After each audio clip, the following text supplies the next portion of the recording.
नमस्कार मित्रांनो, मी आकाश कवडे. स्वागत आहे आपल्या सर्वांचं माझ्या YouTube चॅनलमध्ये, ज्याचं नाव आहे गुरुराया कॉमर्स. गुरुराया कॉमर्स एक पाऊल मराठी विद्यार्थ्यांकडे.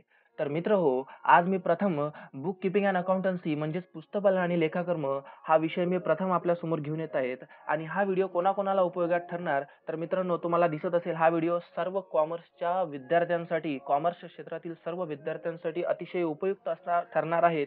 कारण यामध्ये तुमचे सर्वांचे बेसिक क्लिअर होणार आहेत, ते सुद्धा अकाउंट या विषयाच्या संबंधी. चला तर मग मित्रांनो, लवकर सुरू करूया आपल्या या आजच्या टॉपिकला. तर मित्र हो, आजचा आपला टॉपिकचा पहिला क्वेश्चन तुमच्या स्क्रीनवर दिसत आहेत, तो म्हणजेच पुस्तपालन म्हणजे काय. इंग्लिश मध्ये what is book keeping. Sir, ये तो हमको पता ही नहीं. चलो शुरू करते हैं.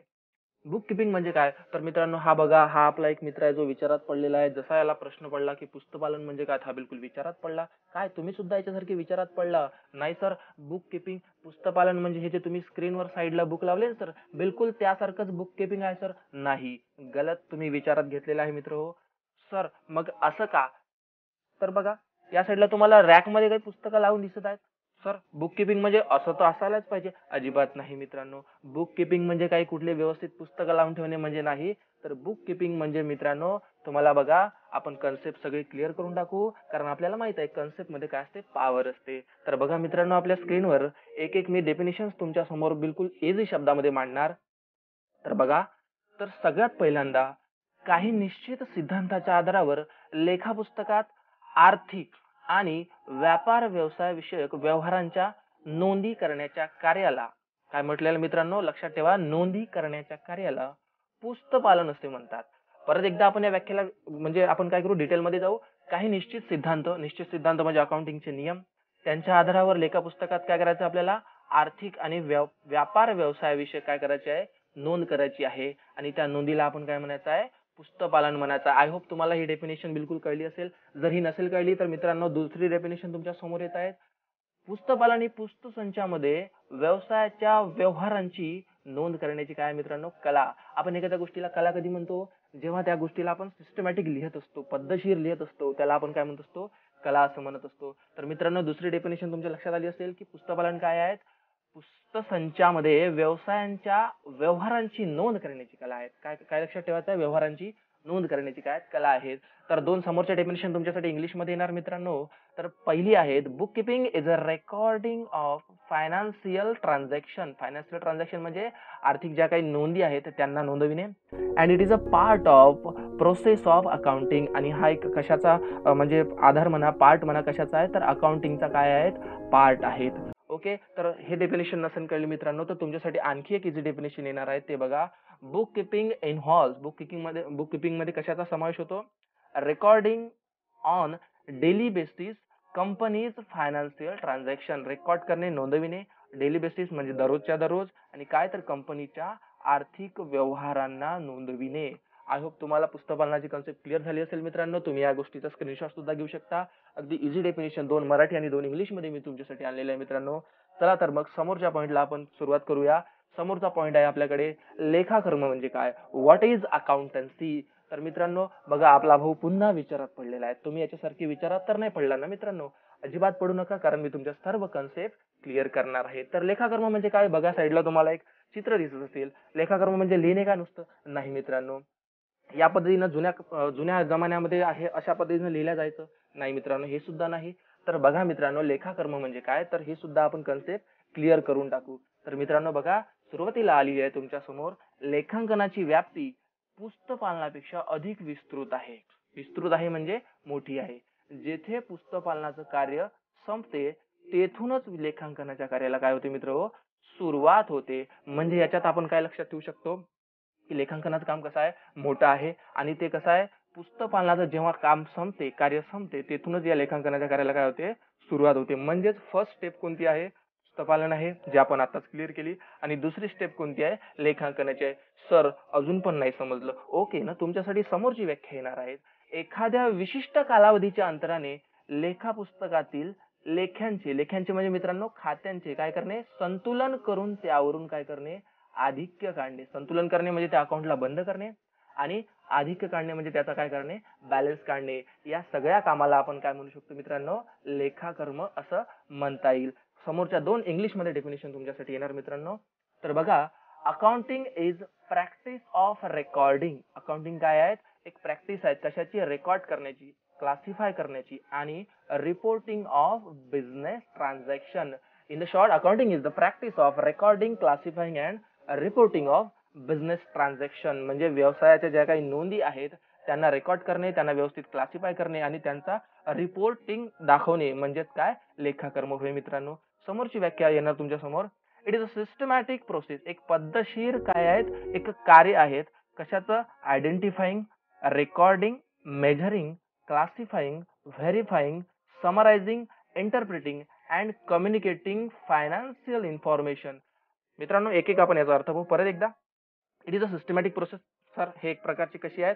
एक पद्धतशीर प्रोसेस आहे. कशाची? आयडेंटिफाय म्हणजे ओळखण्याची, रेकॉर्डिंग म्हणजे नोंदविण्याची, मेजरिंग म्हणजे त्याला व्यवस्थित अशा पद्धतीनं मेजरमेंट करणे, मोजदाद करणे, क्लासिफाय त्याचं व्यवस्थित वर्गीकरण करणे, व्हेरीफाय त्याची तपासणी करणे, समरायझिंग त्याचा व्यवस्थित सारांश रूपामध्ये मांडणे, इंटरप्रिटिंग म्हणजे व्यवस्थित त्याचा काय करणे?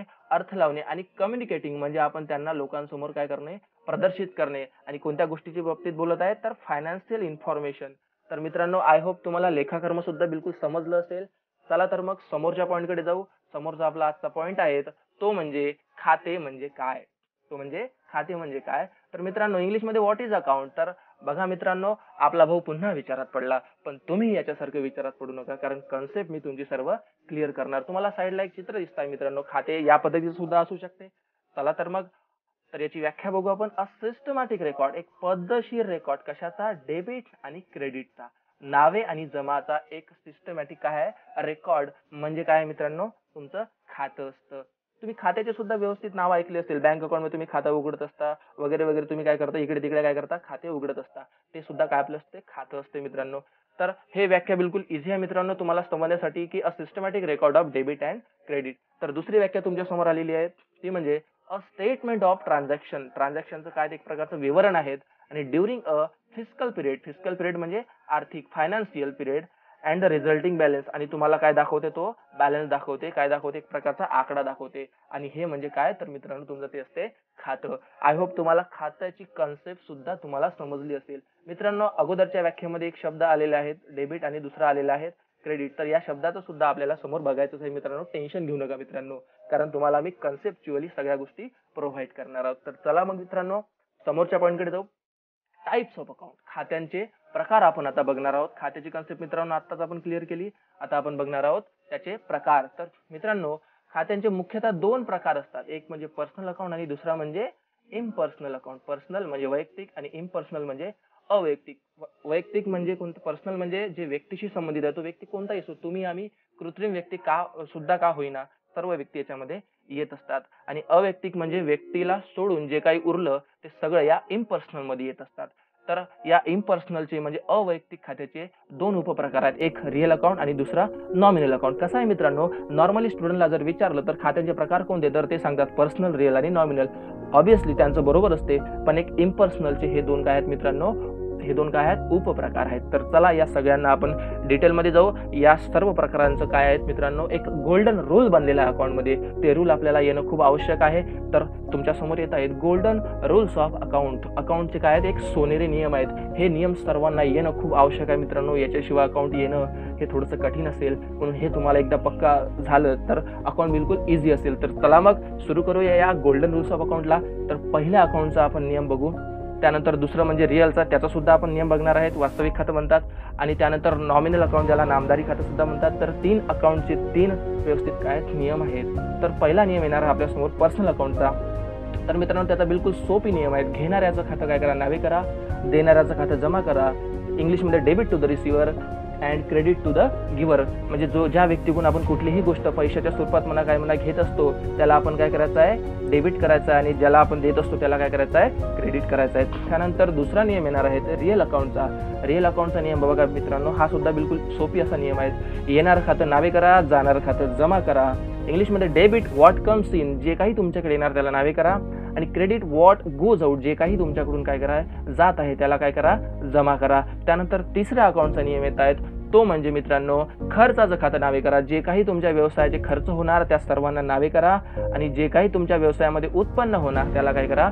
जमा करा. असा हा सोपी नियम आहेत. इंग्लिशमध्ये डेबिट ऑल एक्सपेन्सेस किंवा लॉसेस, नुकसान किंवा खर्च काय करा, नावे करा. आणि क्रेडिट काय करा, सगळेच्या सगळे इन्कम किंवा जे काही तुम्हाला गेन म्हणजे फायदे होतात ते सुद्धा काय करा, जमा करा. तर या स्क्रीनचा तुम्ही स्क्रीनशॉट देऊ शकता मित्रांनो. अत्यंत इम्पॉर्टंट असा टॉपिक आहे. अकाउंट समोर समजण्यासाठी या टॉपिकला समजणं खूप आवश्यक आहे मित्रांनो. आणि म्हणून तुम्ही याला व्यवस्थित समजलं असेल असं मी गृहीत पकडतो आणि सर्वांना हा व्हिडिओ आवडला असं गृहीत पकडतो मित्रांनो. तुम्ही बघितल्याबद्दल खूप खूप धन्यवाद मित्रांनो. माझ्या चॅनलला सबस्क्राईब करा. गुरुराया कॉमर्स एक पाऊल मराठी विद्यार्थ्यांकडे हे चॅनल तुम्हाला आणखी काही कॉमर्सच्या क्षेत्रातील व्हिडिओ तुम्हाला प्रोव्हाइड करणार. लाईक करा आवडल्यास, त्यानंतर शेअर करा आणि या दिलेल्या बेल आयकॉनला काय करा, क्लिक करा. धन्यवाद मित्रांनो. Bye bye, take care.